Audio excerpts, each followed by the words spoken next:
రక్షకుడైన యేసుక్రీస్తు అతి పరిశుద్ధమైన నామములో ఈ వాగ్దాన సందేశ కుడికిలోనికి పాలు పంపులు పొందిన మీ అందరికీ కూడా నా నిండు హృదయపూర్వకమైన వందనాలు, దేవునికి స్తోత్రాలు. మంచిది, గడిచిన 9 నెలలు మనం ఆరాధిస్తున్న దేవుడు ఆయన కృప చూపుతూ ఆయన కంచి వేసి మనల్ని భద్రపరిచిన దేవునికి మహిమ కలుగునుగాక.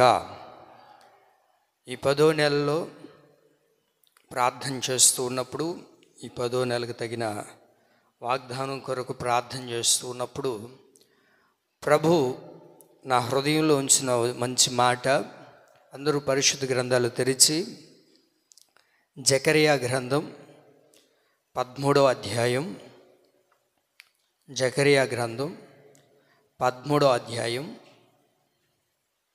7వ వాక్యం, పేజీ నెంబర్ 783,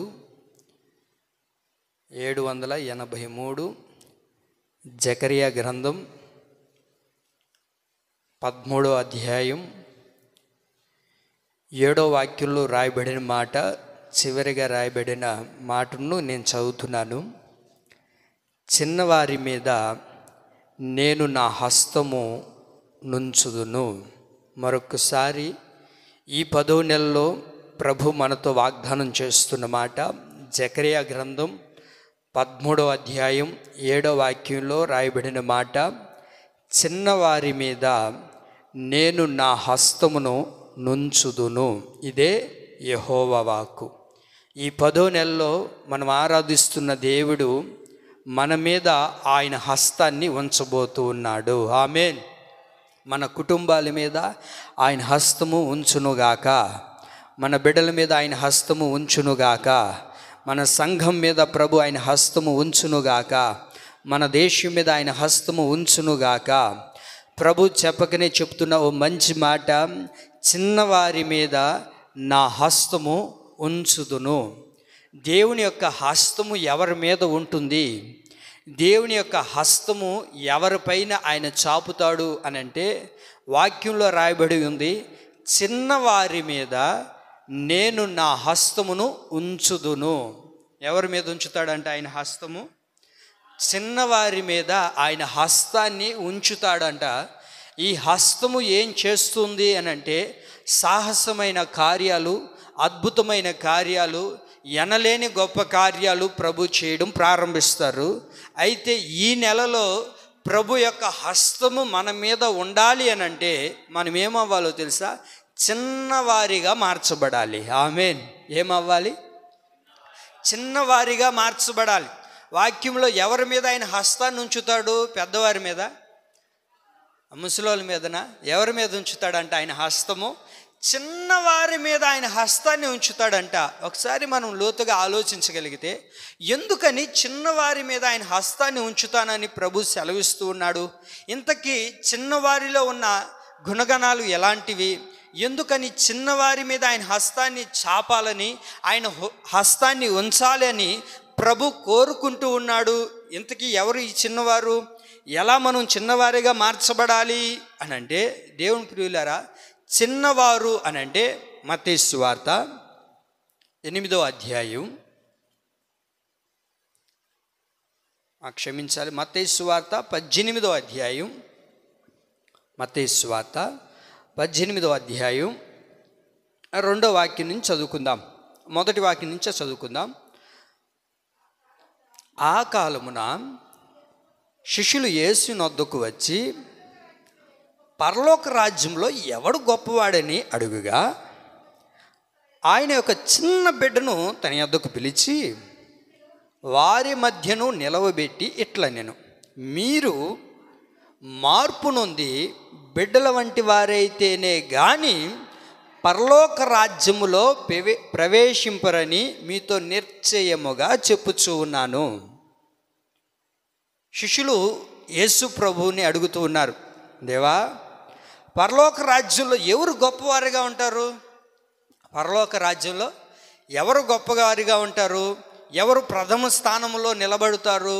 ఎవరిని గొప్పవారుగా నువ్వు ఉంచుతావు ప్రభువా అని యేసయ్యని శిష్యులు అడుగుతూ ఉన్నారు. ఇక్కడ శిష్యులు అడిగినప్పుడు ప్రభు చెప్తున్న మాట ఏంటంటే, అక్కడ ఒక చిన్న బిడ్డను ఆయన తీసుకున్నాడు. ఒక చిన్న బిడ్డని ఆయన పిలుచుకొని వారి మధ్యలో నిలబెట్టి ప్రభు మాట్లాడుతున్న మాట ఏంటంటే, మీరు మార్పు నొంది బిడ్డల వంటి వారైతే నిశ్చయముగా, చెప్పండి అక్కడ, మీరు మార్పు నొంది బిడ్డల వంటి వారైతేనే కానీ పరలోక రాజ్యంలో ప్రవేశింపరని మీతో నిశ్చయముగా చెప్పుచూ ఉన్నాను. అంటే ఎలా ఆయన రాజ్యంలో మనము గొప్పవారిగా మార్చబడతాము, ఎప్పుడు మనం గొప్పవారిగా ఆయన రాజ్యంలో నిలబడతాము అని అంటే, చిన్న బిడ్డల వలె మనం మారాలి. ఏం చేయబడాలంట? చిన్న బిడ్డల వలె మనం మారాలి. చిన్న బిడ్డల వంటి స్వభావం మనలో కలగాలి. ఈ చిన్న బిడ్డల వలె మనం ఎప్పుడైతే మారగలుగుతామో దేవుని యొక్క రాజ్యములోనికి మనము ప్రథమ స్థానాన్ని దేవుడు మనకు అనుగ్రహించడం ప్రారంభిస్తాడు. అక్కడ 3వ వాక్యంలో రాయబడి ఉంది కదా, 3వ వాక్యంలో, కాగా బిడ్డల వలె తనను తాను తగ్గించుకునేవాడు, చదవండి, తనను తాను తగ్గించుకుని వాడెవడో వాడే పరలోక రాజ్యంలో గొప్పవాడు. ఎవరంట గొప్పవాడు? ఎవరు గొప్పవాళ్ళు? ఎవరైతే తనను తాను తగ్గించుకుంటారో ఈ లోకంలో ఉన్నప్పుడు, ఎవరినైతే వారిగా తగ్గించుకొని నాదేమీ లేదండి అన్న స్వభావంతో నువ్వు ఎప్పుడైతే నడిపించబడగలుగుతావో దేవుని యొక్క రాజ్యములో గొప్పవారిగా ఉంటారు. అంత మాత్రమే కాదు, కానీ ఈ లోకంలో మనం ఉన్నప్పుడు దేవుని యొక్క హస్తము మన మీద దేవుడు చాపడం జరుగుతుంది. దేవుని యొక్క హస్తం మన మీద ఉంచాలి అని అంటే మనం ఈ లోకంలో ఎలా ఉండాలో తెలుసా? చిన్న బిడ్డల వంటి స్వభావం కలిగిన వారిగా ఉండాలి. చిన్న బిడ్డలకి ఎవరు గొప్ప, ఎవరు చిన్న, ఎవరు పెద్ద అని తారతమ్యములు వాళ్ళకి అనిపిస్తాయా? వీళ్ళు పెద్దోళ్ళు, వీళ్ళు చిన్నోళ్ళు, వీళ్ళు నాకంటే చిన్నోళ్ళు, వీళ్ళు నాకంటే పెద్దోళ్ళు అని చిన్నవారికి ఏమన్నా తెలుస్తుందా? లేకపోతే చిన్నవారికి ఇలా మాట్లాడాలి, ఇలా మాట్లాడకూడదు, వీళ్ళ ఇలా ఉండాలి, ఇలా ప్రవర్తించాలి అని ఎప్పుడైనా చిన్న బిడ్డలకు అనిపిస్తుందా? చిన్న బిడ్డలకి వీళ్ళు మా కులం కాదు, వీళ్ళు మా మతం కాదు, వీళ్ళు మా వర్గం కాదు, వీళ్ళు మాకు సంబంధించిన వాళ్ళు కాదు, వీళ్ళు మా ప్రాంతం కాదు అని చిన్న బిడ్డలకి ఏమన్నా తెలుస్తుందా? చెప్పాలి మీరంతా నోరు తెరిచి. అనిపిస్తుందా? తెలుస్తుందా? వాళ్ళకి ఏమనిపిస్తుంది? మనం అందరం కూడా సమానమే, మనం అందరం కూడా ఒకరమే అని అనిపిస్తుంది కదా. మరి దేవుని సన్నిధిలో మనము కూడా దేవుని సన్నిధిలో నడిపించబడుతున్న నీవైనా నేనైనా ఎలా ఉండాలి అని అంటే, చిన్న బిడ్డల వలె మనం ఏం చేసుకోవాలి? తగ్గించుకునే స్వభావంలోనికి రావాలి. ఎప్పుడైతే మనల్ని తగ్గించుకోగలుగుతామో, ఈ తగ్గింపు స్వభావం మనలోనికి ఎప్పుడైతే వస్తుందో దేవుని యొక్క రాజ్యములో వారు ఏమవుతారంట? చెప్పాలి.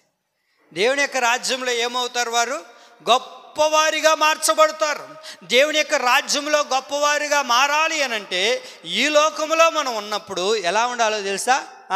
మనల్ని మనము తగ్గించుకునే వారిగా ఉండాలి. మనల్ని మనం ఏం చేసుకోవాలంట? చెప్పాలండి. మనల్ని మనం ఏం చేసుకోవాలి? తగ్గించుకోవాలి. ఈ తగ్గింపు స్వభావంలోనికి రావాలి. ఆ తర్వాత వాక్యం చదవండి, 5వ వాక్యంలో, మరియు ఇలాంటి ఒక బిడ్డను నా పేరట చేర్చుకునివాడు నన్ను చేర్చుకొనును. ఆగండి అక్కడికి. ఇలాంటి ఒక బిడ్డను మనం ఏం చేసుకోవాలంట? చెప్పండి, ఏమని ఉంది అక్కడ? ఇలాంటి బిడ్డను మనము చేర్చుకుని వారుగా ఉండాలి. ఇలాంటి బిడ్డ అని అంటే అలాంటి బిడ్డలో ఉన్న స్వభావాన్ని మనం ఏం చేసుకోవాలంటే ధరించుకునే వారిగా ఉండాలి. అలాంటి స్వభావం మనలో ఉండాలి. అలాంటి యోగ్యత మనలోనికి రావాలి. ఏంటి ఆ యోగ్యత? ఏంటి ఆ స్వభావము? ఏంటిదది? తగ్గించుకునే స్వభావము. ఏంటిదది? తప్పు నీది కాకపోయినా, తప్పు నీదైనా, ఏదైనా సరే నిన్ను నీవు ఎప్పుడైతే తగ్గించుకోవడానికి ముందుకు అడిగేస్తావో, అది నువ్వైనా నేనైనా, మనం అందరము కూడా ఈ తగ్గింపు స్వభావంలోనికి రాగలిగితే దేవుని యొక్క రాజ్యములో వారికి ఏమవుతుందయ్యా అంటే గొప్పవారుగా మార్చబడతారంట. ఏమవుతారు? వాళ్ళు గొప్పవారిగా పిలువబడతారు, గొప్పవారిగా మార్చబడతారు. అలా మారాలి, అలా ఉండాలి అని అంటే ఈ చిన్నవారిలో ఉన్న స్వభావము మనలోనికి వచ్చేటట్లుగా ఉండాలి. అయితే ఒకవేళ ఇది నా వల్ల కాదండి, నేను ఇది చేయలేనండి, నేను తగ్గింపగలిగిన వాడిగా ఉండలేను, తగ్గింపగలిగిన వ్యక్తిగా నేను బ్రతకలేను, ఆ తగ్గింపు స్వభావము నాలో లేదు అని ఎన్ని దినాలు మనం మందిరానికి వచ్చినా సరే అది ఏమాత్రం ఉపయోగం ఉండదండి. దేవుని యొక్క హస్తం మన మీద ఉండాలి అని అంటే మనం ఏమైపోవాలో తెలుసా? తగ్గింపు స్వభావంలోనికి రావాలి. ఏమైపోవాలి? తగ్గింపు స్వభావం రావాలి. నేనేంటి వాళ్ళ దగ్గర తగ్గించుకునేది, నేనెందుకు అలా ఉండాలి, నేనెందుకు ఇలా బ్రతకాలి, నేనెందుకు అని అనుకొని నిన్ను నీవు గొప్పగా ఉన్నావు అనుకోండి, నీకు తగ్గింపు రాకపోయింది అనుకోండి, ఏమంటున్నాడు అక్కడ దేవుడు 5వ వాక్యంలో? నా యందు విశ్వాసముంచు ఈ చిన్నవారిలో ఒకనిని అభ్యంతరపరుచువాడు. ఏంటిదంట? 6వ వాక్యంలో ఉందో చూడండి. 6వ వాక్యంలో నా యందు విశ్వాసముంచు ఈ చిన్నవారిలో ఒకరిని అభ్యంతరపరుచువాడెవడో వాడు మెడకు పెద్ద తిరగటరాయి కట్టబడిన వాడై మిక్కిలి లోతైన సముద్రంలో ముంచివేయట వానికి మేలు. అర్థమవుతుందా మీకు ఈ మాట? ఏంటిదో తెలుసా? ఒక చిన్నవాని యొక్క స్వభావం నీలో లేదనుకోండి, ఎవరిలో లేకపోతే, ఎవరైతే ఆయన యందు విశ్వాసం ఉంచుతూ ఉన్నారో, మనం అందరం దేవుని మీద విశ్వాసం ఉంచాము, మనం అందరం కూడా రక్షించబడ్డాము, మనం అందరం కూడా క్రీస్తులోనికి నడిపించబడ్డాం, ఇప్పుడు క్రీస్తు మీద ఆధారపడుతున్నాం, యేసయ్య మీద మనం విశ్వాసం ఉంచాం కదా. విశ్వాసం ఉంచిన మనం ఏం చేయాలి అని అంటే మనలోనికి తగ్గింపు స్వభావం రావాలి. దేవుని మీద విశ్వాసం ఉంచి మనలోనికి తగ్గింపు స్వభావం రాలేదనుకోండి, ఇప్పుడు నేనైనా సరే, నేను పాస్టర్ని నేనేందుకు తగ్గించుకునేది, అవతలదే తప్పు, అవతలే లేనప్పుడు మనకెందుకు అని నేను ఉన్నాను అనుకోండి, తగ్గింపు స్వభావం నాలోనికి రాకపోయింది అనుకోండి, ఆ తగ్గింపు స్వభావం నాలో లేదనుకోండి, ఇప్పుడు నేనేం చేయమంటున్నాడో తెలుసా దేవుడు? నా మెడకి ఏం చేసుకోవాలంట? ఒక తిరగట్ల రాయిని కట్టుకొని ఎక్కడ వెళ్ళి పడమంటున్నాడు? లోతైన చెప్పండి ఏంటది? లోతైన సముద్రంలో పడడం మేలంట. ఎందుకనంటే దేవుని యొద్దకు వచ్చినవాడు, దేవుని యందు విశ్వాసం ఉంచినవాడు, దేవుని చెంతకు చేరిన వ్యక్తి ఎలా ఉండాలయ్యా అంటే, ఒక విశ్వాసము కలిగిన వ్యక్తి తనలోనికి తగ్గింపు స్వభావం రావాలి. అతనిలో తగ్గింపు స్వభావం లేకపోతే అతడు విశ్వాసిగా పిలువబడడు, దేవుని రాజ్యంలోనికి చేర్చబడ్డు, దేవుని చెంతకు చేరలేడు. దేవుని చెంతకు చేరాలి అని అంటే మనలోనికి ఏం రావాలి? చెప్పాలి మీరంతా. ఏం రావాలి? మనలోనికి తగ్గింపు స్వభావం రావాలి, తగ్గింపు కలిగిన అలవాటు మనలోనికి రావాలి. వాళ్ళు ఎవరు అన్నారనో, వీళ్ళెవరో ఏదో మాట్లాడారనో అని అనుకుంటూ పోతే దూరాలు పెరగడమే కానీ ఎప్పటికీ మనము సన్నిహితులుగా మార్చబడలేం. దేవుని ప్రియులారా, ఎప్పుడైతే మనలోనికి తగ్గింపు స్వభావం వస్తుందో, వాస్తవానికి నేను కూడా ఈ వాక్యం చదివేటప్పుడు నేను ఒక తీర్మానం చేసుకున్నాను. అందుకే వాక్యం అనేది ఏంటిది? అది చెప్పాలండి, 2 అంచులు కలిగిన ఖడ్గం. అది నిన్ను ఖండిస్తుంది, ప్రకటిస్తున్న నన్ను ఖండిస్తుంది, నిన్ను దండిస్తుంది, చెబుతూ ఉన్న నన్ను దండిస్తుంది. అందుకనే వాక్యము 2 అంచులు కలిగిన ఖడ్గము, అది చాలా విలువైనది, అది ఇద్దరిని ఖండించేటట్లుగా ఉంటుంది. దేవుని ప్రియులారా, వాక్యం నేను చదువుకునేటప్పుడు నేను కూడా ఇలా తీర్మానం చేసుకున్నాను. ఏమన్నా తెలుసా? ప్రభువా, ఎవరు ఏం మాట్లాడినా, ఏం చేసినా, ఏది జరిగినా సరే ముందు నేనే మాట్లాడాలి, వాళ్ళతో ముందు నేనే ఉండాలి ప్రభువా. ఒకవేళ తప్పు వారిదైనా నాదైనా ఏదైనా కానీ నాలోనికి ఆ తగ్గింపు స్వభావం ఇవ్వు ప్రభువా. ఎందుకంటే వాక్యం ఏమంటుంది ఇక్కడ? ఎవరైతే దేవుని యొక్క రాజ్యంలో గొప్పవారిగా పిలువబడాలి అని అంటే ఏం చేయబడాలి? ముందు చెప్పండి. చిన్న బిడ్డల వలె తగ్గింపు స్వభావం రావాలి. ఆ తగ్గింపు స్వభావం ఉన్నదనుకోండి, ఆటోమేటిక్గా మనం మరణించిన తర్వాత దేవుని రాజ్యానికి వెళ్తే దేవుడు మనల్ని ఏం చేస్తాడు? గొప్పవారిగా చేయడం ప్రారంభిస్తాడండి. ఆ గొప్పవారిగా మనం మార్చబడాలంటే ఈ లోకంలో మనం ఏం చేయాలి? తగ్గింపు స్వభావం మనలోనికి రావాలి. తగ్గింపు కలిగిన వారిగా మనం మార్చబడిపోవాలి. తగ్గింపు ఈ తగ్గింపు మనలోనికి ఎప్పుడైతే వస్తుందో హెచ్చింపు రాకూడదు. నేను కదా, నా అంతటోడు ఎవరు లేరు, నాలాగా పాట పాడలేరు, నాలాగా వాక్యం చెప్పలేరు, నాలాగా ప్రార్థన చేయలేరు, నాలాగా పరిచర్లో వాడబడలేరు అని నిన్ను నీవు హెచ్చించుకుంటే దేవుని రాజ్యంలో గొప్పవారిగా పిలువబడలేము. దేవుని రాజ్యంలో గొప్పవారిగా మారాలి అని అంటే మనల్ని మనం ఇక్కడ ఏం చేసుకోవాలి? చెప్పాలి. మనల్ని మనం ఇక్కడ తగ్గించుకునే వారిగా ఉండాలి. ఈ లోకంలో మనం తగ్గించుకుంటూ ఎప్పుడైతే మనం బ్రతకగలుగుతామో దేవుడి యొక్క రాజ్యంలో మనం ఏం చేయబడతాం? చెప్పండి, ఏం చేయబడతాం? గొప్పవారిగా పిలువబడతాము. దేవునికి మహిమ కలుగునుగాక. మరి అలా గొప్పవారిగా మనం మారాలి అని అంటే విశ్వాసం ఉంచుతున్న మనలో ఏం రావాలి? చిన్న బిడ్డల వంటి స్వభావం మనలోనికి రావాలి. ఆ స్వభావం మనలోనికి వస్తుందా? ఆ స్వభావం మనలో కలుగుతుందా? వాస్తవానికి ఇప్పుడు ఎవరైనా చిన్న బిడ్డలు ఉన్నారు, మనం ఏదైనా ఒక మాట అన్నాము, లేకపోతే కొట్టాము, తిట్టాము, అరిచాం, మరలా ఏం చేస్తారు? ఒక గంట అరగంట తర్వాత మరలా అరగంట కూడా అక్కర్లేదు వాళ్ళకి, 10-20 నిమిషాల కల్లా ఎవరితైతే కొట్లాడుంటారో, ఎవరితైతే గొడవ పడి ఉంటారో, ఎవరి దగ్గర నుంచి అయితే వెళ్ళిపోయి ఉంటారో కాగొడతారు కదా, నీ తొక్క అని చెప్పి వెళ్ళిపోతారా? వెళ్ళిపోయిన ఒక 10-20 నిమిషాల తర్వాత మళ్ళీ వస్తారా రారా? ఇందాక పడిన గొడవ ఏమై ఉంటుందో తెలీదు. అవన్నీ మర్చిపోయి మరలా వాళ్ళు ఏమవుతారు? ఐక్యమత్యంగా మళ్ళీ ఆడుకుంటూ, మళ్ళీ పాడుకుంటూ, మళ్ళీ తిరుగుతూనే ఉంటారు భుజాల మీద చేసుకొని. కారణం ఏంటంటే వారిలో ఏముంటుంది? తగ్గింపు స్వభావం. లేకపోతే వాడు అనుకుంటాడు, చిన్న బిడ్డ అనుకుంటాడా, నేనెందుకు బావాలి వాడి కాడికి, వాడే రావాలి కదా, నేనెందుకు బావాలి వాడే రావాలి అని ఇద్దరు అట్లా తారతమ్యం కలిగి ఉంటారా? చెప్పాలి. మీరు ఎలా ఉంటారు? ఒకరినొకరు తగ్గించుకుంటూ ఏమని చేస్తుంటారో, ఏమి జరుగుంటుందో అన్నిటినీ మరిచిపోయి మరలా ఒక సహవాసంలోనికి వచ్చేస్తారు. అదే తగ్గింపు అంటే. మరి మనలో ఉంటుంది ఆ తగ్గింపు. అది నీలో అయినా నాలో అయినా ఒక విశ్వాసికి, ఎవరైతే ఆత్మీయులుగా నడిపించబడుతున్నారో, ఎవరైతే విశ్వాసముతో కొనసాగించబడుతూ ఉన్నారో, ఎవరైతే యేసుక్రీస్తు మీద ఆధారపడి జీవిస్తూ ఉన్నారో ఆ వ్యక్తికి కావాల్సిన ప్రాముఖ్యమైన లక్షణం ఏంటంటే తగ్గింపు. ఏం కావాలి? తగ్గింపు స్వభావం. ఒకవేళ తగ్గింపు స్వభావం లేకుండా నేను పెద్దవాడిని కదా, నాకు అన్నీ తెలుసు కదా, నన్ను ఎవరు ఏమడుగుతారులే అన్నట్లుగా నీవు ప్రభావితం, అన్నట్లుగా నువ్వు నడిపించబడితే, అన్నట్లుగా నువ్వు విర్రవీగితే అది మన జీవితానికి చాలా ప్రమాదకరమైనది. అది ఏమంటుందో తెలుసా వాక్యము? తిరగట రాయి మెడగట్టుకొని లోతైన సముద్రంలో పడి చావడం మేలంట. నిజమండి.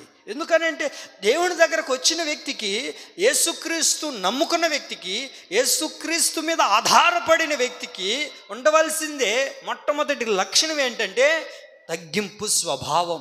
మన దేవుడు ఈ లోకానికి వచ్చింది తగ్గింపు కలిగిన జీవితంతో కదా వచ్చాడు. అవునా కదంటారా?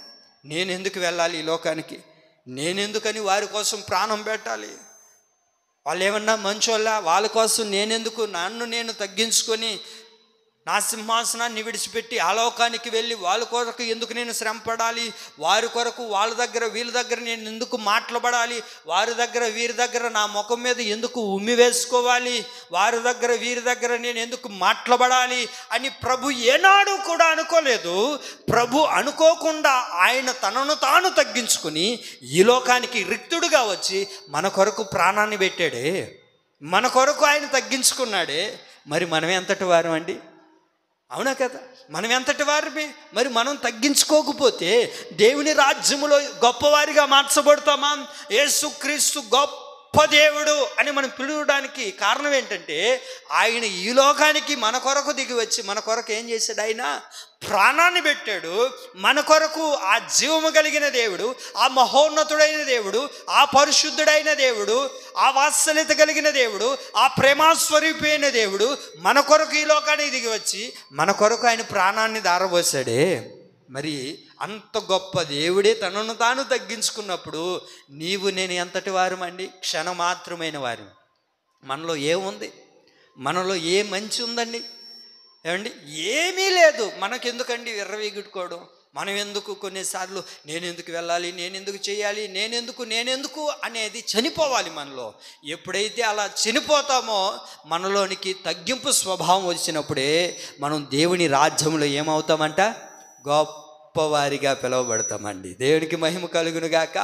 దేవుని ప్రియులారా, దేవుని సన్నిధిలో, దేవుని యొక్క రాజ్యములో మనం గొప్పవారిగా మారాలి అని అంటే ముందు మనలోను ఏం చేయబడాలి? చిన్న బిడ్డల వల్లే మారిపోవాలి. చిన్న బిడ్డల వల్లే మారాలి అని అంటే ఏం చేసుకోవాలి? మనల్ని మనం తగ్గించుకోవాలి. మనల్ని మనం తగ్గించుకొని నాదేమీ లేదు, అంతా దేవుడిదే అని నిన్ను నీవు తగ్గించుకోవాలి. నువ్వు చదివే విషయంలో అయినా, నువ్వు వెళ్ళే చేస్తున్న ఉద్యోగంలోనైనా, నువ్వు చేస్తున్న పనుల్లోనైనా, ఎక్కడైనా సరే నిన్ను నీవు తగ్గించుకుంటూ ఉన్నావా? తగ్గించుకుంటే పోయేది ఏమీ లేదండి. తగ్గించుకుంటే ఈరోజు కాకపోయినా ఏదో ఒక రోజైనా దేవుడు మనల్ని ఏం చేస్తాడు? ఎక్కడ పెడతాడు? అది నీవు అనుకోనని స్థితిలో, నీవు ఊహించని స్థితిలో, నువ్వు ఏ రోజు కూడా ఎక్కలేను, వెళ్ళలేను, ఉండలేను అనుకున్న ఉన్నతమైన స్థితిలో దేవుడు పెట్టాలి అని అంటే మనలోనికి ఏమి రావాలి? చిన్న బిడ్డల వంటి స్వభావము, అదే తగ్గింపు స్వభావం. అలాంటి స్వభావం మనలోనికి వచ్చిందా? దేవుడు ఈ నెలలో అంటారు, నేను అలాంటి వారి మీద ఏం చేస్తాను? నా హస్తాన్ని ఉంచుతాను. ఆమేన్. మరి మనలోనికి చిన్నవారి వలె, చిన్న బిడ్డల వలె ఆ స్వభావం రావాలండి. ఆ స్వభావం రావాలంటే చెప్పినంత మాత్రాన, అనుకున్నంత మాత్రాన, ఆ ఊహించినంత మాత్రాన అదేమి వచ్చేదేమి కాదు. అది రావాలి అని అంటే మనం ఏం చేయాలో తెలుసా? దేవుని సన్నిధిలో గోజారాలి. ప్రభువా, ఆ తగ్గింపు స్వభావం ఇవయ్యా, ఆ తగ్గింపు స్వభావం కలిగిన మనస్సును నాకు కలగ చేయి ప్రభువా అని దేవుని దగ్గర నుంచి మనం పొందుకోవాలండి. నేను అంటాను, అన్నిటికన్నా గొప్ప వరం ఏంటని అంటే తగ్గించుకునే స్వభావమే. నిన్ను నీవు ఎప్పుడైతే తగ్గించుకోగలుగుతావో దేవుడు మనల్ని ఏం చేయగలుగుతాడు? హెచ్చించడం ప్రారంభిస్తాడా లేదా? అయితే మనం ఏం చేయాలి? చెప్పాలి. మనం ఏం చేయాలి? తగ్గించుకునేవారిగా ఉండాలి. ఆ తగ్గింపు స్వభావం మనలోనికి రావాలి. ఎవరిలో అయితే ఆ తగ్గింపు స్వభావం వస్తుందో దేవుడు ఆటోమేటిక్గా ఆ వ్యక్తిని ఆశీర్వదించడం ప్రారంభిస్తాడు. అతని మీద ఆ దేవుని యొక్క హస్తాన్ని ఉంచడం ప్రారంభిస్తాడు. అతని మీద దేవుడు మెండైన దీవెనలు కుమ్మరించడం ప్రారంభిస్తాడు. అతను ఈ భూమిని విడిచిపెట్టిన తరువాత దేవుని యొక్క రాజ్యంలో గొప్పవాడిగా ప్రభు చేయడం ప్రారంభిస్తాడు. ఆమేన్. శిష్యులు అనుకున్నారు ఇలాగేమో ఒకవేళ మనల్ని అందరిలో మొదటగా పిలిచిందని కదా, నన్ను అంటాడేమో రకరకాలుగా అనుకొని వారి మనసులో ఊహించుకొని ఒకవేళ వారికి కుదురుబాటు కాక దేవుని దగ్గరికి వచ్చి, ప్రభువా నీ రాజ్యములో ఎవరు గొప్పవారిగా ఉంటారు? పేతురా, యోహానా, చెప్పండి, మత్తయ్య, లోకానా, ఎవరు గొప్పవారిగా ఉంటారయ్యా? ఎవరు ఉండరు. తగ్గింపు స్వభావం లేకపోతే ఎవరు ఉండరు. పేతురు ఉంటారా? తగ్గింపు స్వభావం లేకపోతే. మత్తయ్య ఉంటాడా? లోకా ఉంటాడా? యోహాను ఉంటారా? ఎవరుంటారు తగ్గింపు స్వభావం లేకపోతే? ఎవరిలో అయితే తగ్గింపు స్వభావం ఉంటుందో ఆ వ్యక్తి దేవుని రాజ్యంలో గొప్పవాడిగా మారుతాడు. ఆమె ఇప్పుడు దేవుని రాజ్యంలో గొప్పవారిగా మారాలంటే ఏమి ఉండాలి? తగ్గింపు స్వభావం ఉండాలండి. ఇది నేర్చుకుందాం. ఇది మనలోనికి ఉందాం.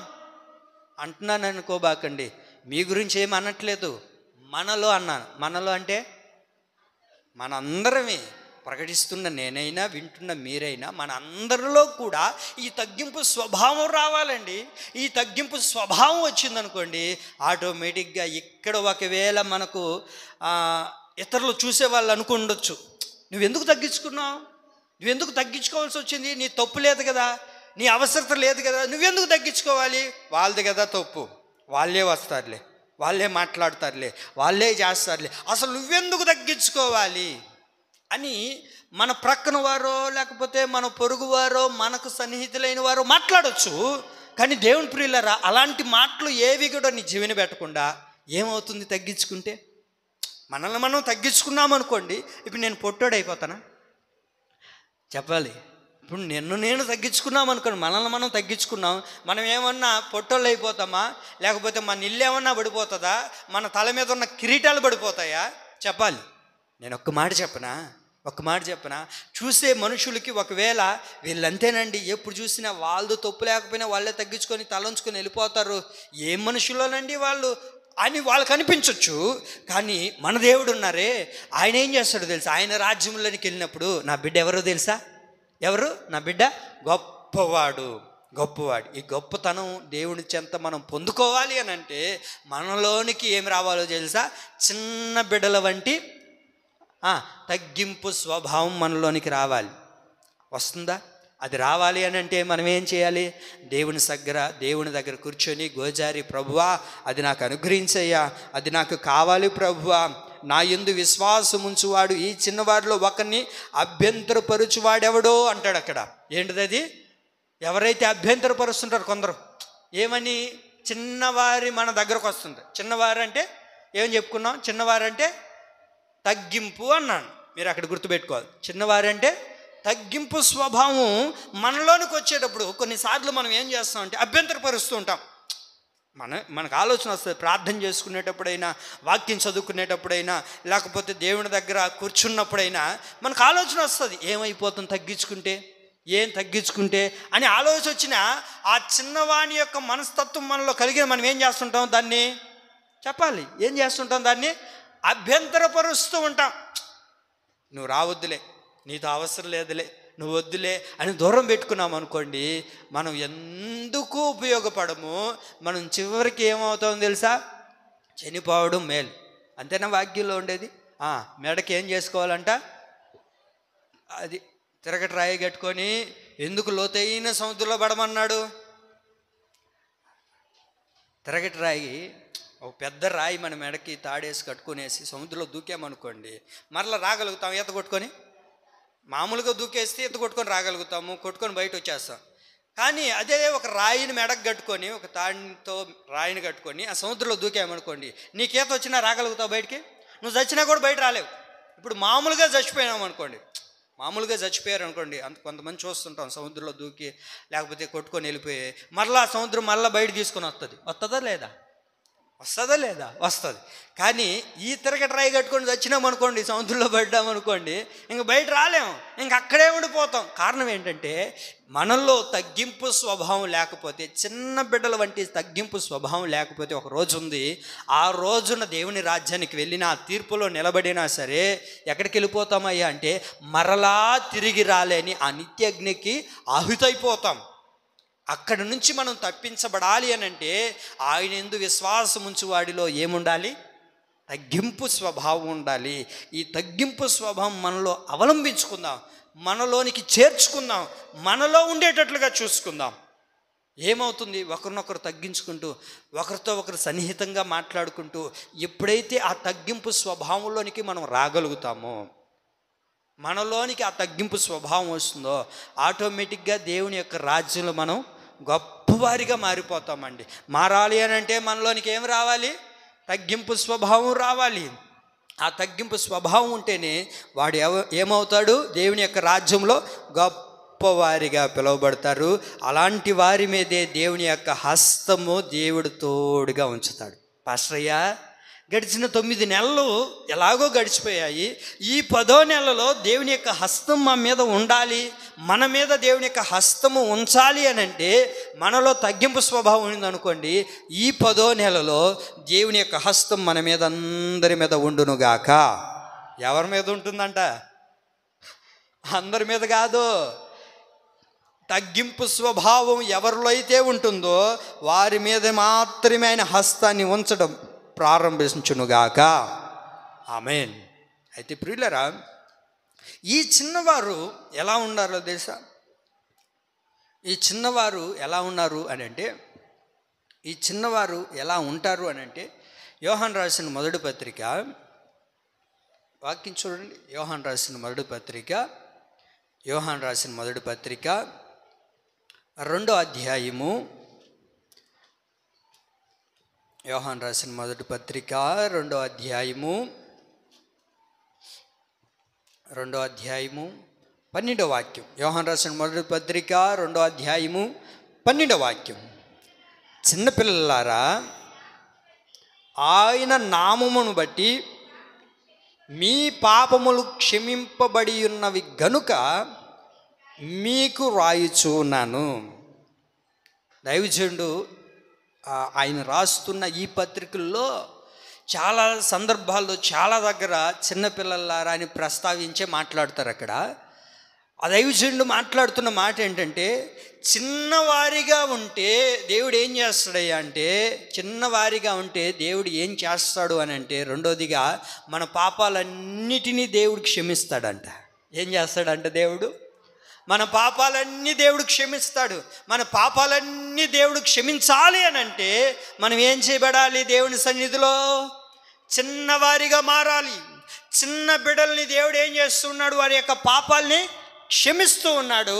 మన పాపాలని దేవుడు క్షమించాలి అని అంటే మనం చిన్నవారి వలె మారాలి. చిన్నవారి వలె ఎప్పుడైతే మనం మారగలుగుతామో మన పాపాలన్నిటినీ ప్రభు ఏం చేస్తాడు?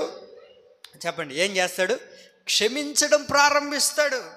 మన పాపాలు క్షమించబడకుండా ఉన్నాయి అని అంటే, మన పాపాలు క్షమించబడట్లేదు అని అంటే మనం ఇంకా చిన్న బిడ్డలుగా కాలేదు. ఎప్పుడైతే మనం చిన్నవారిగా మారుతామో మన పాపాలన్నీ ఏం చేస్తాడు దేవుడు? చెప్పాలి, ఏం చేస్తాడు? ఒక్క విషయం గుర్తుపెట్టుకోండి, దేవుడు మన పాపాలు క్షమించాలి అని అంటే, మన పాపాలన్నీ దేవుడు ఆయన భుజము వెనక వేసుకోవాలి అని అంటే మనం ఏం చేయబడాలో తెలుసా? దేవుని సన్నిధిలో చిన్న బిడ్డల వలె మారిపోవాలి. ఏమవ్వాలి? చిన్న పిల్లల వలె మారిపోవాలి. చిన్న బిడ్డల వలె మనం ఎప్పుడైతే మారుతామో మన పాపాలు దేవుడు క్షమిస్తాడు. ఏదో దేవుని సన్నిధికి వచ్చి దేవుని మందిరంలో మోకరించి ప్రార్థన చేసుకొని వెళ్ళిపోతే సరిపోదు. దేవుడి మందిరానికి వచ్చిన మనము చిన్న పిల్లల వలె మారితే మన పాపాలన్నీ ప్రభు ఏం చేస్తాడు? క్షమిస్తాడండి. మన పాపాలు క్షమించబడాలి అని అంటే మనం ఏం చేయాలి? చిన్న బిడ్డల వలె మారాలి. ఇప్పుడు చిన్న బిడ్డలు కొన్ని సందర్భాల్లో తెలుసో తెలియకో కొన్ని మాటలు మాట్లాడేస్తూ ఉంటారు, కొన్ని పనులు చేస్తూ ఉంటారు. మనకు అవి తప్పులు అనిపిస్తాయి కదా. ఆ తప్పులు అనిపించినప్పుడు మనం ఏం చేస్తాం? వారిని తిట్టో కొట్టో మరలా అవన్నీ కూడా క్షమించేస్తుంటాం. అవన్నీ క్షమిస్తామా లేదా? అవన్నీ క్షమించేస్తాం. ఆ మరుసటి రోజు అసలు గుర్తు కూడా ఉండవు. మనకు ఉంటాయా?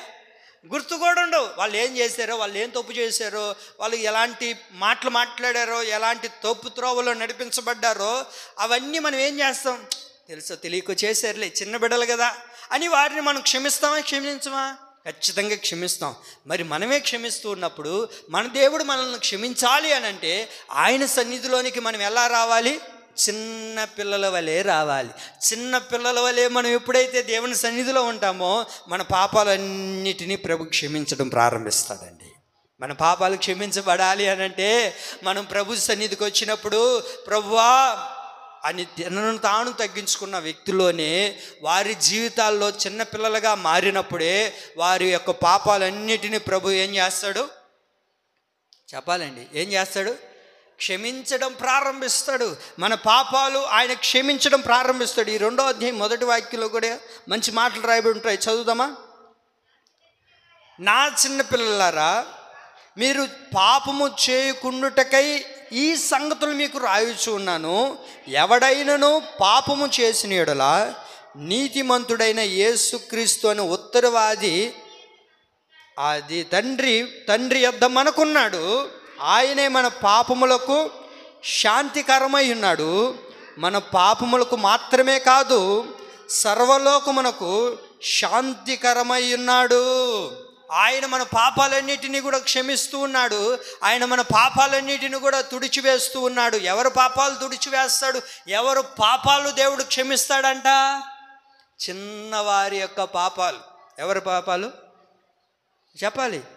చిన్న పిల్లల వలె ఎవరైతే మారుతారో చూడండి, కొందరు బాప్తీసం తీసుకోవడానికి వస్తారు. మాకు ప్రభు, మాకేంటి పాస్టర్ అయ్యా, మాకేంటి బాప్తీసం ఎవరు తీసుకుంటారు అంటే చాలామంది చేతులు ఎత్తుంటారు. చేతులెత్తి బాప్తీసం తీసుకుంటారు. కాదనట్లేదు, తీసుకోవద్దు అనట్లేదు. నువ్వు బాప్తీసం తీసుకునేటప్పుడు నువ్వేమైపోవాలో తెలుసా? చిన్న బిడ్డలాగా నువ్వు మారి ఆ బాప్తీస్మాన్ని నువ్వు ఎప్పుడైతే పొందుకొని బయటకు వస్తావో నువ్వెవరో అయిపోవాలో తెలుసా? చిన్న బిడ్డ వలె మారిపోవాలి. చిన్న బిడ్డ వలె మారాలంటే మొదట మనం ఏం విన్నాము? తగ్గించుకోవాలని విన్నాం కదా. తగ్గించుకునే వారిగా నువ్వు మారి నువ్వు చిన్న బిడ్డ వలె మారిపోయి నువ్వు ఎప్పుడైతే ఆ బాప్తిస్మానికి ముందుకు అడిగేస్తావో దేవుడు ఏం చేస్తాడు? నీ పాపాలన్నిటిని కూడా క్షమిస్తాడు. నీ పాపాలు, మన పాపాలు క్షమించబడాలి అని అంటే మనము దేవుని దగ్గరకు వచ్చేటప్పుడు ఎలా ఉండాలో తెలుసా? చిన్నవారి వలె మారిపోవాలండి. దేవుని దగ్గర ఉన్నప్పుడు చిన్న పిల్లల వలె మనం మారాలి. చిన్నవారిగా ఉన్నప్పుడే దేవుడు ఏం చేస్తాడు తెలుసా? మనలో ఉన్న అపవిత్రత, మనలో ఉన్న పాపము, మనలో ఉన్న దుష్టత్వము ప్రతి దానిని కూడా ప్రభు తీసివేయడం ప్రారంభిస్తాడు. కనుకనే మనం చిన్నవారి వలె మారాలి. ఏం చేయబడాలి? ఓ తండ్రికి ఒక కుమారుడు ఉన్నాడంట. ఓ తండ్రికి ఒక కుమారుడు ఉంటే ఆ కుమారుడిని యేసుక్రీస్తు ప్రభుల వారి దగ్గరకు తీసుకొని వచ్చారు. ఎక్కడికి తీసుకొని వచ్చారు? యేసయ్య దగ్గరికి తీసుకొని వచ్చాడు. యేసయ్య దగ్గరికి తీసుకొని వచ్చి మాట్లాడుతున్న మాట మన మత్తయి సువార్త 17వ అధ్యాయంలో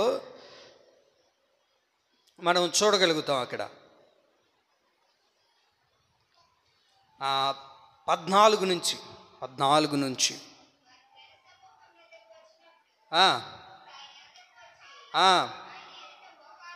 ఆయన ఎదుట మోకాల్లోని, ప్రభువా నా కుమారుని కరుణించుము, మిక్కిలి బాధపడుచు ఉన్నాడయ్యా, ఎలాగనగా అగ్నిలోను నీళ్ళలోనూ తరచుగా పరుచు ఉన్నాడు. నీ శిష్యులద్దరకు వాడిని తీసుకొని వచ్చి తిని కానీ స్వస్థపరచలేకపోయారు. అందుకు యేసు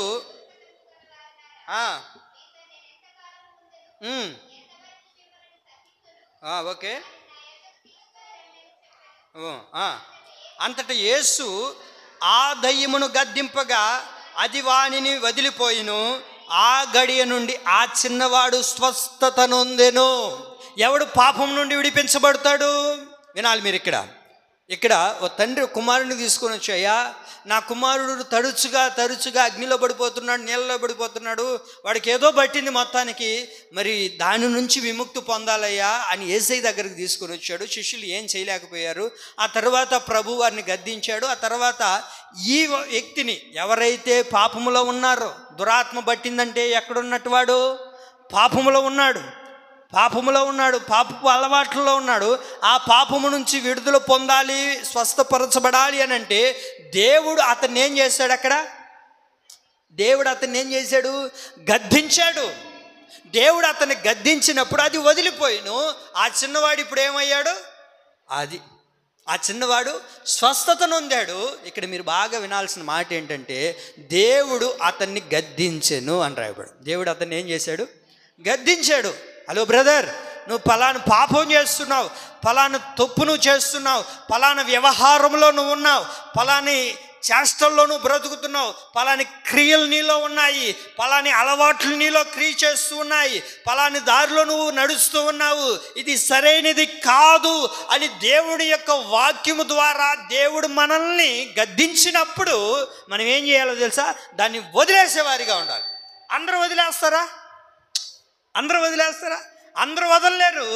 ఎవరు వదులుతారయ్యా అంటే, ఎవరైతే చిన్న బిడ్డలుగా ఉంటారో వారు మాత్రమే, చెప్పండి, వారు మాత్రమే విడిచిపెడతారు, వారు మాత్రమే వదిలేస్తారు, వారు మాత్రమే దాన్ని దూరం చేసుకుంటారు.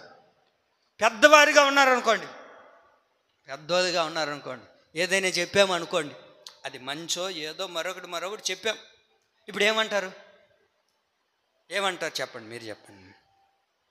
వాళ్ళేంది నాకు చెప్పేది, వాళ్ళేంది నాకు చెప్పేది ఏంది, అంతుందా వాళ్ళకి నాకు చెప్పే అంత అని తిరగబడి మాట్లాడతారు. ఎవరు? పెద్దగా ఉన్నారు. అదే మాయ్ అబ్బాయి అటు చేయొద్దు, సరేనా, ఇంక నుంచి అలా నడుచుకోవద్దు, సరేనా, జాగ్రత్తగా ఉండాలి, అలాంటి మాటలు మాట్లాడకూడదు, అలాంటి నడవకూడదు, అలాంటి చేష్టలు చేయకూడదు, నాకు కనబడకూడదు అని అంటే ఆ బిడ్డలు ఏం చేస్తారు? అమ్మో నేను అది చేయకూడదు అని దాన్ని విడిచిపెట్టడం ప్రారంభిస్తారు, దాన్ని వదిలేయడం ప్రారంభిస్తారు, దానికి దూరంగా ఉండడం ప్రారంభిస్తారు. అదే పెద్దోడికి చెప్పామనుకోండి, ఏం చేస్తారు? అసలే సంఘానికి టాటా చెప్పి వెళ్ళరా, నేనైతే వెళ్ళిపోతాను, మీరు పోరేమో కానీ నేనైతే వెళ్ళిపోతాను, నాన్న అనేది. ఆ పెద్దవాడైతే అలాగే చేస్తారు. కానీ చిన్నపిల్లలైతే ఏం చేస్తారు? వదిలేయడం ప్రారంభిస్తారు. చిన్నపిల్లలైతే విడిచిపెట్టడం ప్రారంభిస్తారు. దేవుని ప్రియులరా, ఎవరు వదిలేస్తారంటే వాడు ఎవరు అంట? చిన్నవాడు అని రాయబడింది, ఉందా లేదా అక్కడ? చిన్నవాడు ఏమయ్యాడు? స్వస్థత నొందేను అంటే బాగుపడ్డాడు, సరైన త్రోవలోనికి వచ్చాడు. అర్థమవుతుందా మీకు నా మాట? వాడు ఏమయ్యాడు? సరైన త్రోవ, సరైన మార్గము, సరైన జీవితము అతనికి రావడానికి గల కారణం ఏంటంటే, ప్రియులరా, దేవుడు అతన్ని గద్దింపగా అది వదిలిపోయెను. ఇప్పుడు తన జీవితం అద్భుతకరంగా మార్చబడెను. ఆమేన్. కాబట్టి అలాంటి వ్యక్తుల మీద మాత్రమే దేవుని హస్తం ఉంటుంది. ఈ 10వ నెలలో ప్రభు యొక్క హస్తం ఉండాలి అని అంటే, ఏ పాపమైతే నాలో ఏలుబడి చేస్తుందో, ఏ పాపమైతే గుండెల్లో గూడు కట్టుకొని ఉందో, ఏ పాపపు ఆలోచనల చేత నడిపించబడుతూ ఉన్నామో అవన్నీ కూడా మనం వదిలేయగలిగితే, అవన్నీ కూడా విడిచిపెట్టగలిగితే దేవుని యొక్క హస్తము మన మీద ఈ 10వ నెలలో ఉండడం ప్రారంభిస్తుందండి. మరి దేవుని హస్తం మనతో ఉండాలి అని అంటే, మన మీద ఉండాలి అని అంటే మనం ఏం చేయబడాలి? మనలో ఏదైతే ఉందో, దేవుని యొక్క వాక్యము మనల్ని గద్దించినప్పుడు, మనకు బుద్ధి చెప్పినప్పుడు ఇది నాకే, నన్నే అని అనుకోవడం కన్నా, దేవుని ప్రియులారా, దానిలో నుండి మనము ఏం చేయబడాలి? విడిచిపెట్టి సరైన మార్గంలో వెళ్ళాలి. ఇప్పుడు వాక్యం చెప్పేటప్పుడు, మీకు చెప్పేటప్పుడు ముందు నేను చదువుకుంటున్నానుగా, వాక్యము ముందు నేను ధ్యానిస్తూ ఉన్నానుగా. అలా వాక్యం ధ్యానించేటప్పుడు, చదివేటప్పుడు ముందు దేవుడు నాతో మాట్లాడుతున్నాడు కదా, ముందు దేవుడు నన్ను సరి చేస్తూ ఉన్నాడు కదా. నేను విడిచిపెట్టకుండా, నేను చేయకుండా అది మీకు చెప్పడం అది సరైనది కాదు. కనుకనే దేవుని ప్రియులారా, మనమందరము కూడా ఏం చేయాలో తెలుసా? ఏం చేయాలి? ఏదైతే దేవుడు గద్దిస్తూ ఉన్నాడో, ఏదైతే దేవుడు మనతో మాట్లాడుతూ ఉన్నాడో అది మనం విని, దీంట్లో ఉన్నాను కదా, నేను నిజంగానే దీంట్లో బ్రతుకుతున్నాను, ఇదిగో దీంట్లో జీవిస్తూ ఉన్నాను, ఇది నాకు సరైనది కాదు అని మనం విడిచిపెట్టగలిగితే ఆ వ్యక్తి యొక్క జీవితం ఏమవుతుంది? ఆ బాలుడి యొక్క జీవితం స్వస్థత పడింది, బాగుపడింది, అద్భుతకరంగా మార్చబడలేదా? మరి మన బ్రతుకులు, మన జీవితాలు, మన దైనందిన జీవితాల్లో అద్భుతాలు మనం చూడాలి అని అంటే మనం ఏం చేసుకోవాలి? మనలో ఏదైతే ఉందో దాన్ని ఏం చేయాలి? దేవుడు గద్దించినప్పుడు, బుద్ధి చెప్పినప్పుడు, సరి చేసుకోమని చెప్పినప్పుడు మనం అందరం కూడా దానిని విడిచిపెట్టి దేవుని హస్తము చాటున మనం అందరం నడిపించబడదుముగాక. ఆమేన్. ఇంకొక మాట చెప్తా చూడండి. చిన్నవాడు ఒక తండ్రి, ఒక కుమారుడు, ఒక తండ్రి కుమారుడు, ఇద్దరి యొక్క అనుబంధం చాలా బాగుంటుంది. అధ్యాయంలో మీరు ఇంటికి వెళ్ళిన తర్వాత ఆదికాండం 44వ అధ్యాయం చదువుకొని ఇంటికి వెళ్ళిన తర్వాత ఇక్కడ మనకు యాకోబు, బెన్యామీన్ కనబడతారు. ఎవరు చెప్పాలి? యాకోబు యొక్క చిన్న కుమారుడి పేరు ఏం పేరు? బెన్యామీన్. కరెక్టేనా? నాకు కూడా కొద్దిగా గొప్ప తెలుస్తుంది. అయితే వెరీ గుడ్. నేను కూడా మీలాగా అవుతున్నాను అయితే బాగా. వీరి యొక్క అనుబంధం చూడగలిగితే మనము, యాకోబుకి చిన్న కుమారుడు ఎవరు? బెన్యామీను. చిన్న కుమారుడు యాకోబుకి చాలా ఇష్టమైన వాడు, చాలా ముద్దు కలిగిన వాడు. అసలు ఏ రోజు కూడా బెన్యామీనుని విడిచిపెట్టిన వాడు కాదండి. వాస్తవానికి తల్లి పెట్టిన పేరు బాగోలేదు. తల్లి పెట్టిన పేరు ఏంటి చెప్పండి? తల్లి ఎలా పెట్టిందో తెలుసా? ఆమె చనిపోతూ ఆ బిడ్డను కనేటప్పుడు ఆ బిడ్డను కని చనిపోయింది. చనిపోయేటప్పుడు ఆ బిడ్డకు పేరు పెట్టింది. తండ్రి అన్నాడు, నీకు ఈ పేరు సరైనది కాదబ్బాయి అని చెప్పి అతనికి ఏమని పేరు పెట్టాడో తెలుసా? బెన్యామీను అని పెట్టాడు. ఆ పేరుకి అర్థం ఏంటో తెలుసా? కుడి భుజము అని అర్థం. ఏంటిది అది? కుడి భుజము అని అర్థం. అంటే నువ్వు నాకు కుడి భుజం లాంటివి, నా బలము, బలహీనత అన్నీ నువ్వే. ఎవరి మీద పెట్టుకున్నాడు ఆశలన్నీ? చిన్న కుమారుని మీద. అయ్యగారికి అంతమంది బిడ్డలుంటే ఎవరి మీద ఎక్కువ ఇష్టపడ్డాడు? అక్కడ మీరు చదువుతారా? ఆదికాండం 44:22. ఆదికాండం 44, అందరు తీయండి. ఆదికాండం 44:22. ఇక్కడే మీరు చాలా మాటలు కూడా చదవగలుగుతారు. 22 చదవండిమా. ఆ చిన్నవాడు తన తండ్రిని విడవలేడు, వాడు తన తండ్రిని విడిచిన యెడల వాని తండ్రి చనిపోవునని ఏలివాడితో చెప్పితిమి. ఆ చిన్నవాడు తండ్రిని విడవలేడు. చిన్నవాడు తండ్రిని విడవలేడంట. ఆ తరువాత రాయబడిన మాట ఏంటో తెలుసా? ఒకవేళ వాడు తన తండ్రిని విడిచిన యెడల తండ్రి చనిపోవును. ఇక్కడ మీరు జ్ఞాపకం ఉంచుకొస్తుంది ఏంటంటే, తండ్రి అనేది మనం ఆరాధిస్తున్న దేవుడు. బెన్యామీను మనకు సాదృశ్యంగా ఉన్నాడు. మనం ఏనాడు కూడా తండ్రిని విడిచిపెట్టేవారిగా ఉండకూడదు. దేవుణ్ణి హత్తుకోవడానికి, దేవుని మీద ఆధారపడడానికి, దేవునితో నడిపించబడడానికి యేసయ్య దగ్గరికి మనం వచ్చాం కదా. యేసయ్య త్రోవలోనికి మనం రావడం జరిగింది. ఇప్పుడు యేసయ్యను నమ్ముకున్న తరువాత ఎన్ని పరిస్థితులైనా రాని, ఎన్ని ఇబ్బందులైనా కలగని, ఏదైనా జరగని, దేవుణ్ణి మాత్రం మనం ఏం చేయకూడదు, విడిచిపెట్టకూడదండి, వదిలేయకూడదు. ఒకవేళ మనకు కొన్ని సందర్భాల్లో కొన్ని పరిస్థితుల్లో మనం ఏం చేస్తుంటామని అంటే దేవుణ్ణి వదిలేసి వెళ్ళిపోతూ ఉంటాం. ఏదైనా జరిగినప్పుడు, ఏదైనా వచ్చినప్పుడు కొన్ని సందర్భాల్లో దేవుని వదిలేసి వెళ్ళిపోతాం, దేవుని విడిచిపెట్టి వెళ్ళిపోతాం. అలా మనం చేస్తేనంట వాక్యం ఏముంటుందో తెలుసా, అక్కడ ఒకవేళ వాడు విడిచిన ఎడల తండ్రి ఏమవుతాడు, అది తండ్రి ఆల్రెడీ మన కొరకు చనిపోయాడు. ఆయన మన కొరకు చనిపోయాడు. ఎందుకు చనిపోయాడు? మన పాపం నిమిత్తం ఆయన చనిపోయాడు. ఈ లోకంలో చనిపోయాడు కనుక మన పాపాలన్నీ క్షమించబడ్డాయి. క్షమించబడిన తర్వాత పరిశుద్ధులుగా, పవిత్రులుగా, యోగ్యులుగా మనం మార్చబడ్డాం. మరి ఇంతటి వైభవాన్ని దేవుడు మనకిస్తే, ఇంతటి రక్షణ భాగ్యాన్ని ప్రభు మనకి ఇచ్చినప్పుడు మనం కొన్ని సందర్భాల్లో ఏదో లోకం పిలుస్తుందనో, లోకపు ఆచారాలు పిలుస్తున్నాయనో, పాపం ఏదో లాగుతుందనో, పాపపు ఆలోచనలు మనల్ని పిలుస్తుందనో, మనం తండ్రిని విడిచి, దేవుని యొక్క విడిచి మనం వెళ్ళామనుకోండి, ఇప్పుడు మరలా బాహాటంగా అంటాడు కదా దైవజనుడు, మరలా మీరేం చేస్తున్నారు, ఆ దేవుని బాహాటంగా చెప్పరే, బాహాటంగా మరలా మీరు సిలువ వేస్తూ ఉన్నారు ఆయన్ని. అంటే మరలా మనం ఏం చేస్తున్నాము, తండ్రిని విడిచిపెట్టి వెళ్ళిపోతే మరలా తండ్రిని మనం సిలువకి, యేసయ్యను మనం ఏం చేస్తున్నాం, సిలువకి అప్పగిస్తూ ఉన్నాం. ఎప్పుడు మరలా తండ్రిని, దేవుడిని సిలువకి అప్పగిస్తామంటే ఎప్పుడైతే మనం తండ్రిని విడుస్తామో, లోకాన్ని హత్తుకుంటామో, పాపాన్ని హత్తుకుంటామో, దేవునికి ఇష్టం లేని దాన్ని హత్తుకుంటామో, దాని దగ్గరికి వెళ్తామో, ఇప్పుడు ఏమవుతామో తెలుసా, మరలా దేవుణ్ణి, అది నువ్వు ఎన్నిసార్లు విడిచిపెట్టి దేవుణ్ణి, ఎన్నిసార్లు మనం సిలువేస్తుంటాము కదా. దేవుడు ఒక్కసారి సిలువేయబడ్డారు అలనాడు. ఈరోజు ఎన్నో సందర్భాల్లో దేవుని విడిచిపెట్టి, ప్రభా నువ్వు ఇక్కడ ఉండి నాయన, నేను ఇది చేసి వస్తా, నువ్వు ఇక్కడ ఉండి ప్రభా నేను పలానా పని చేసి వస్తా, నువ్వు ఇక్కడ ఉండి నాయన కొంచెంసేపు సినిమా చూసి వస్తా, నువ్వు ఇక్కడ ఉన్న ఆయన కొంచెంసేపు సీరియల్ చూసి వస్తా, నువ్వు ఇక్కడ ఉన్న ఆయన నేను కొంచెంసేపు ఈ వ్యవహారం చేయాల్సి వస్తుంది, ఆ తర్వాత నిన్నొచ్చి హత్తుకుంటానంటే అప్పుడు దాకా తండ్రి బ్రతుకున్నాడు ఇక్కడ, చెప్పరే. మీకు ఒక మాట చదవండి, అక్కడే 31వ వాక్యం కూడా చదవండి. అతని ప్రాణము ఇతని ప్రాణంతో ఏం వేసుకొని ఉన్నది, అబ్బా మన ప్రాణం దేవుని యొక్క ప్రాణంతో పెన వేసుకొని ఉంది, ముడి వేసుకొని ఉంది. ఇప్పుడు నువ్వు ఒకవేళ తండ్రిని విడిచిపెట్టావా, తండ్రి బ్రతకలేడండి. ఎన్నిసార్లు మనం విడిచిపెట్టి వెళ్తామో ఇప్పుడు మరలా ఆయన సిలువకు అప్పగిస్తున్నామని అర్థం. అంతేనా కాదా? మీరు జాగ్రత్తగా వినాలి. ఇక్కడ తల్లి కడుపులో ఆ పేగు బంధం అనేది బిడ్డకు ఉంటుంది. ఇప్పుడు ఆ పేగు బంధం బిడ్డకు లేకపోతే బిడ్డ బ్రతుకుతాడా, చెప్పరే. అసలు బిడ్డ ఎలా బ్రతుకుతాడు? ఆ పేగు ద్వారానే కదా బ్రతుకుతాడు. అది పెన వేసుకుని ఉంటుంది.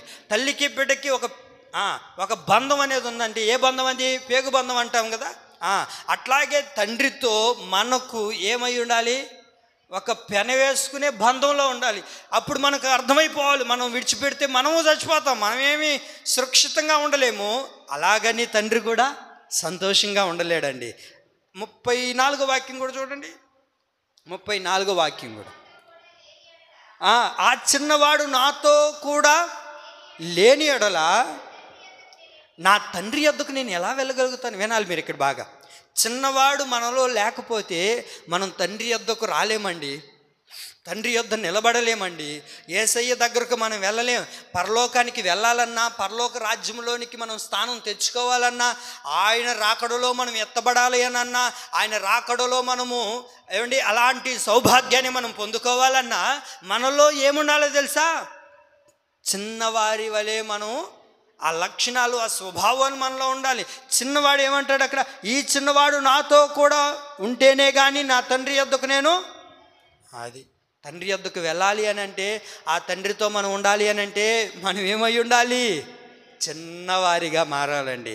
చిన్నవారిగా మనం ఎప్పుడైతే ఉంటామో తండ్రి యొద్దకు వెళ్ళగలుగుతామో, చిన్నవారిగా మనం లేకపోతే, చిన్నవారి యొక్క స్వభావం మనలో లేకపోతే, ఆ లక్షణం మనలో లేకపోతే మనం ఎవరికాడికి వెళ్ళలేం? తండ్రి యొద్దకు వెళ్ళలేం.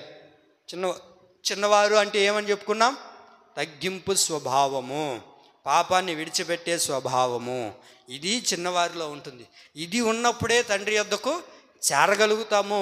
తండ్రిని విడిచిపెట్టలేము. తండ్రితో మన ప్రాణము పెనవేసుకునేటట్లుగా ఉంటుంది. వాక్యంలో తల్లిదండ్రులు ఇద్దరు చనిపోయారు. తన బాబాయ్ దగ్గర బ్రతుకుతూ ఉంది, పెరుగుతూ ఉంది. ఇప్పుడు రాజకోటలోనికి వెళ్ళింది. అక్కడ మనం చూడగలుగుతాము. అక్కడ రాయబడిన మాట ఏంటంటే, చిన్నది అతని వలన దయ పొందిను అని రాయబడింది. ఎవరు దయ పొందుతారో తెలుసా?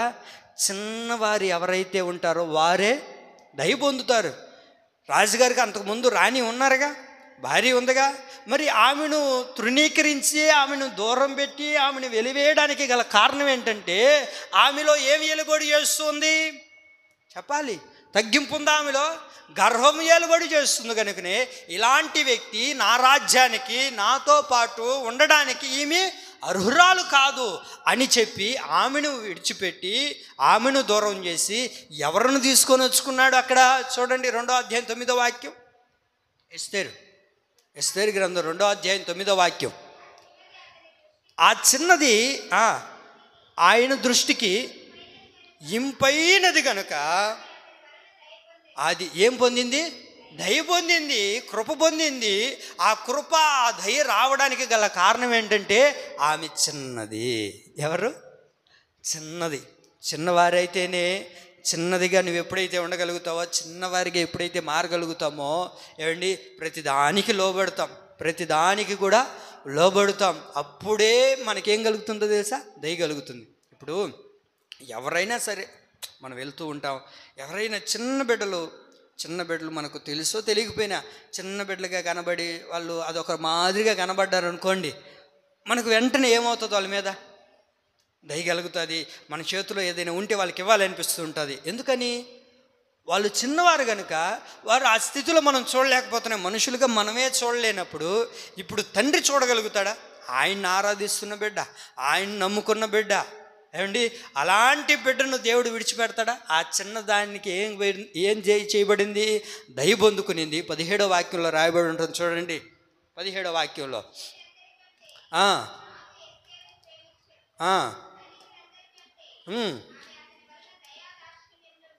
పొందెను. ఏం చేశారంటమ్మా? అది రాజు కిరీటం నీ మీద పెట్టబడాలి అని అంటే, మన మీద ఆ రాజ్యానికి, దేవుని యొక్క రాజ్యానికి మనం చేరినప్పుడు మన తల మీద కిరీటం పెట్టబడాలి అని అంటే మనం ఏమవ్వాలి? ఈ లోకంలో చిన్నవారిగా మారదామా? అందరూ మారదాం. చిన్నవారిగా మనం మారినప్పుడు దేవుడు నీ కొరకు, నా కొరకు, మనందరి కొరకు ఒక కిరీటాన్ని దాచిపెట్టాడు. అక్కడికి వెళ్ళినప్పుడు దేవుడు మనల్ని పిలుస్తాడు. పిలిచినప్పుడు, హలో బ్రదర్, హలో సిస్టర్, రా, ఇదిగో ఈ కిరీటం. అయ్యా నాకా ఈ కిరీటం? ఎస్, నీ కొరకే ఈ కిరీటం. ఎందుకయ్యా అని అంటే, నువ్వు లోకంలో ఉన్నప్పుడు ఎలా బ్రతికావో తెలుసా? ఘనంగానో, గొప్పగానో, ఏదో ఉన్నతంగా అలా ఉండాలని నువ్వు ఆశపడలేదు.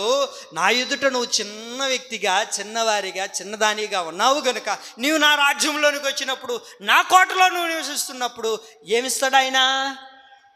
చెప్పండి, ఏమిస్తాడు ఆయన? కిరీటాన్ని దేవుడు ధరింపజేస్తాడు. అబ్బా, ఎంత అద్భుతంగా ఉంటుందో! ఆ రాజ్యంలో మనం కిరీటం పెట్టుకొని తిరుగుతుంటే ఎంత సౌభాగ్యమో కదా, ఎంత గొప్ప భాగ్యమో కదా. అది కదా మనకు కావాల్సింది. ఈ లోకంలో ఎన్ని దినాలండి మనం బ్రతుకుతాము? ఈ లోకంలో ఎన్ని దినాలు మనం జీవించగలుగుతాం? ఆయన రాజ్యంలోనికి వెళ్ళినప్పుడు, ఆయన సింహాసనాన్ని మనం చేరినప్పుడు, అక్కడ కదా యుగయుగాలు మనం బ్రతికేది. యుగయుగాలు బ్రతికేటప్పుడు మన తల మీద బోడిగా ఉండకూడదు.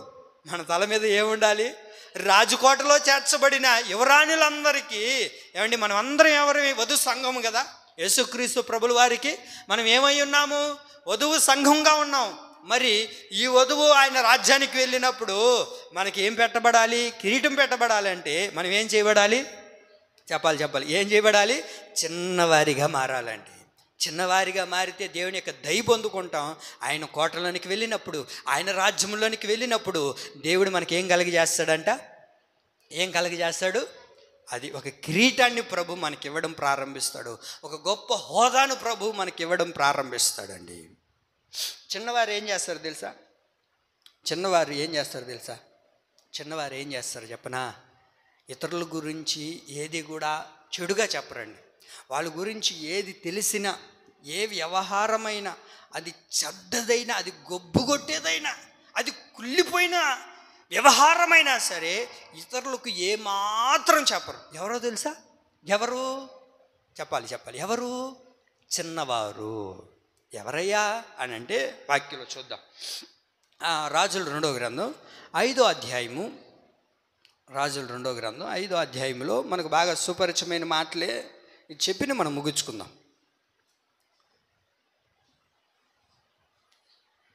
రాజుల 2వ గ్రంథం 5వ అధ్యాయము 2వ వాక్యం చూద్దామా?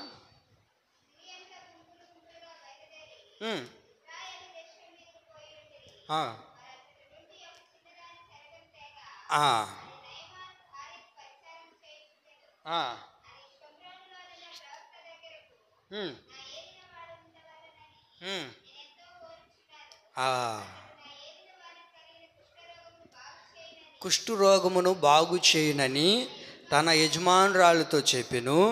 నయమాను రాజు యొద్దకు పోయి ఇశ్రాయేలు దేశపు చిన్నది చెప్పిన మాటను అతనికి తెలియచేయగా. ఆగండి అక్కడికి, చాలు.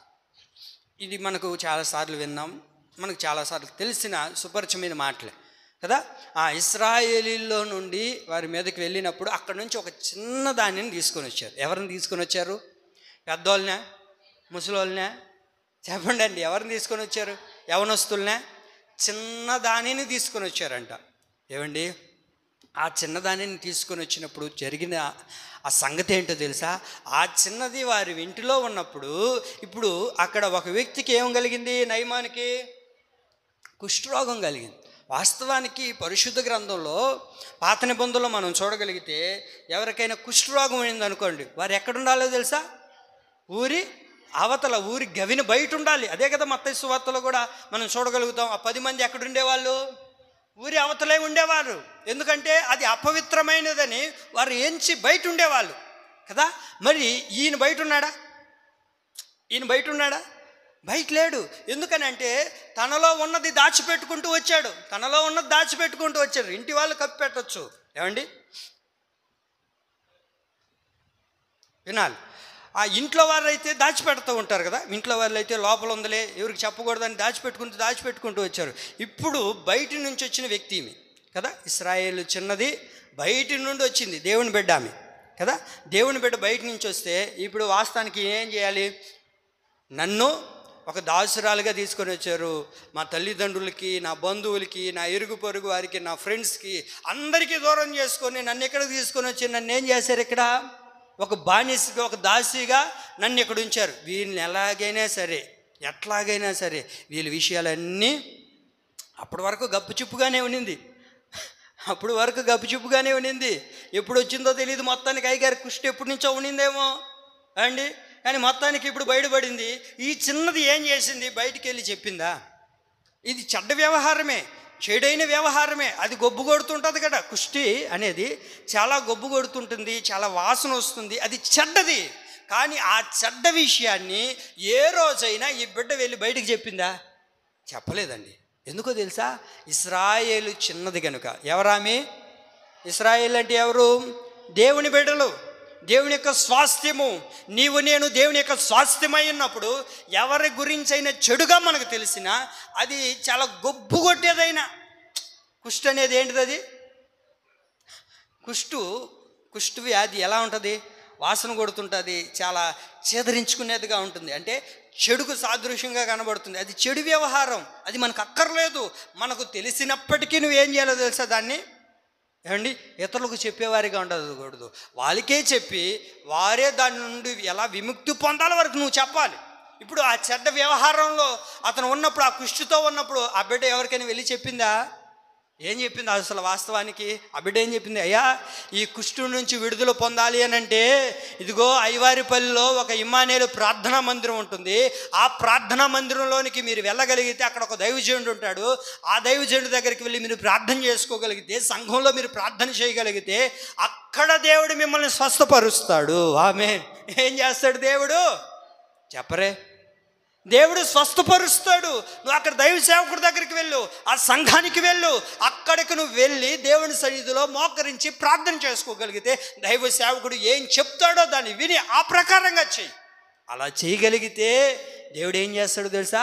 నీలో ఉన్న చెడ్డది, నీలో కొడుతున్న గొబ్బు, ఇవన్నీ కూడా దూరపరుస్తాడు అని చెప్పిందా? ఇప్పుడు అద్భుతం జరిగిందా లేదా? అక్కడ ఆయన వెళ్ళాడు, అక్కడ జరిగింది, అద్భుతం చూశాడు, ఎన్నో గొప్ప కార్యాలు పొందుకున్నాడు ఆయన. మరి మన దైనందిన జీవితాల్లో ఎవరి గురించి అయినా మనకు చెడుగా తెలిస్తే మనం ఏం చేయాలో తెలుసా? ఇతరులకు చెప్పడం మానేసి వారికి మనం చెప్పాలి. ఎందుకో ఇది మంచిది కాదు, దీనిని విడిచిపెట్టాలంటే, ఇది దూరం అవ్వాలంటే మనం ఎక్కడికి వెళ్ళాలి? దేవుని యొక్క సన్నిధిలోనికి వెళ్ళి దేవుని దగ్గర విడిచిపెట్టగలిగితే దాని నుండి దేవుడు గొప్ప కార్యం చేస్తాడు. ఆమె ఇది ఎవరు చేయగలుగుతారో తెలుసా? ఎవరైతే చిన్నవారిగా మారుతారో వారు మాత్రమే చెయ్యగలుగుతారు. ఏ చెడ్డదైనా మనకు అక్కర్లేదు, అది మంచో చెడో ఏమండి, అది ఎలాంటిదైనా సరే ఇతరులకు చెప్పకుండా ఏం చేయాలో తెలుసా? ఆ చిన్నది ఎప్పుడైనా చెప్పిందా? బయటికి వెళ్ళి ఎవరికైనా చెప్పిందా? ఒకవేళ చెప్పుంటే ఏం చేస్తుంటారు? ఆయన్ని చెప్పరే. బైబిల్లో రాజుగారికి కూడా కుష్టి వచ్చింది. వచ్చినప్పుడు ఏం చేశారు? అక్కడ ఉంటుంది, అప్పటి వరకు రాజు అని ఉంటుంది, ఆ తర్వాత రాయబడి వాడిని లాగి బయట పారేశారంట. అర్థమైందా మీకు నా మాటలు? అర్థమవుతుందా లేదా? కాబట్టి మనం ఏం చేయాలో తెలుసా? ఏదైనా మనకు తెలిసినా సరే మనం ఏం చేయాలో తెలుసా? సాధ్యమైనంత వరకు కాదు, మనం ఏం చేయాలో తెలుసా? ఏది తెలిసినా ఏది జరిగినా మన గుండెల్లోనే ఉంచుకోవాలి. ఏమండి, అది ఎవరు చేయగలుగుతారయ్యా అంటే చిన్నవారిగా ఎవరైతే ఉంటారో వారు మాత్రమే అది చేయగలుగుతారు. ఆమేన్. ఇంకొక మాట చదివించి నేను ముగిస్తాను. ఈ చిన్నవారు ఏమై ఉన్నారు?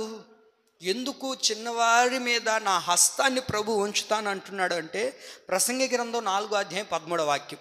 ఈ వాక్యం చదువుకొని ముగించుకుందామా? ప్రసంగి గ్రంథం 4వ అధ్యాయము 13వ వాక్యం. 4వ అధ్యాయము 13వ వాక్యం.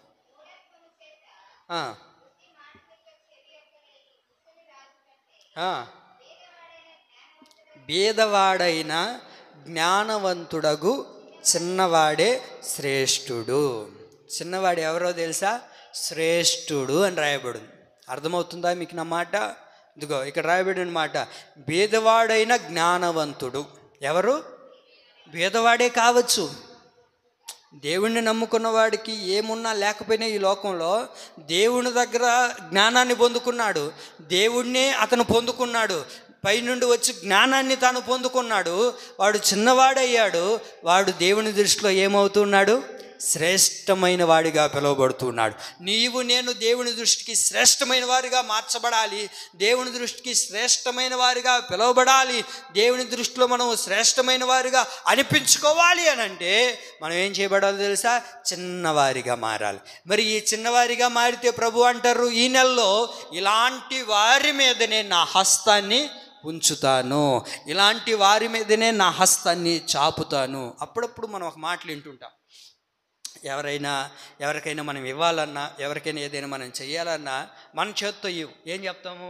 మన బిడ్డలను పిలిచో లేకపోతే మనతో ఉన్నవారిని పిలిచి, ఇదిగో నీ చేత్తో ఇస్తే చెప్పండి, నీ చేత్తో ఇస్తే బాగుంటుంది, నీ చేత్తో ఇస్తే కలిసి వస్తుంది, నీ చేత్తో ఇస్తే కొంచెం నీ చేతి వాటం బాగుంటుంది అని మాట్లాడుతూ ఉంటారు. చూసారా? అప్పుడప్పుడు చిన్నప్పుడు నన్ను కూడా మా ఊర్లో నేను చిన్నగా ఉన్నప్పుడు ఆ వాళ్ళది అంగడైతే నాకే 10 రూపాయలు ఇచ్చి, పండ్ల అంగడి వాళ్ళది, నాకే 10 రూపాయలు ఇచ్చి మళ్ళీ ఆమె కొనుక్కొని మళ్ళీ పండ్లు నాకు ఇచ్చేది. ఎందుకనంటే నీ చేత్తో ఇస్తే బాగుంటుంది, నీ చేత్తో ఇస్తే ఈరోజు వ్యాపారం బాగు జరుగుతుంది అని చెప్పేవాళ్ళు. అట్లా కొంతమంది చేతిలో కొన్ని చెప్తూ ఉంటారు. చూసారా? మరి దేవుని హస్తం మన మీద ఉంటే ఎంత అద్భుతమో కదా. మరి దేవుని హస్తం మన మీద ఉండాలి అని అంటే, దేవుని హస్తం మన మీద ఉంచబడాలి అని అంటే మనం చిన్నవారిగా మారిపోదాం. చిన్నవారి యొక్క స్వభావాలు మనలో ఉంచుకొని అలాగూ నడిపించబడినప్పుడు ఆయన హస్తము ఈ నెలంతా మనకు తోడయిండి నడిపించునుగాక. ఆయన కృప నిత్యము మనకు తోడయిండునుగాక. చిన్నవారి మీద ఆయన హస్తాన్ని చాపునుగాక. అలాంటి స్వభావం మనలో కలగచేయునుగాక. మన కుటుంబాల మీద, మన సంఘం మీద, మన బిడ్డల మీద, మన దేశం మీద ఆయన హస్తము నిత్యము ఉండి నడిపించునుగాక. ఆమేన్. ఈ నా దేవుడి మాటలు మనందరి వినికిడిలో పరిశుద్ధాత్మ దేవుడు నీరు కట్టి ఫలింపచేయునుగాక. ఆమేన్.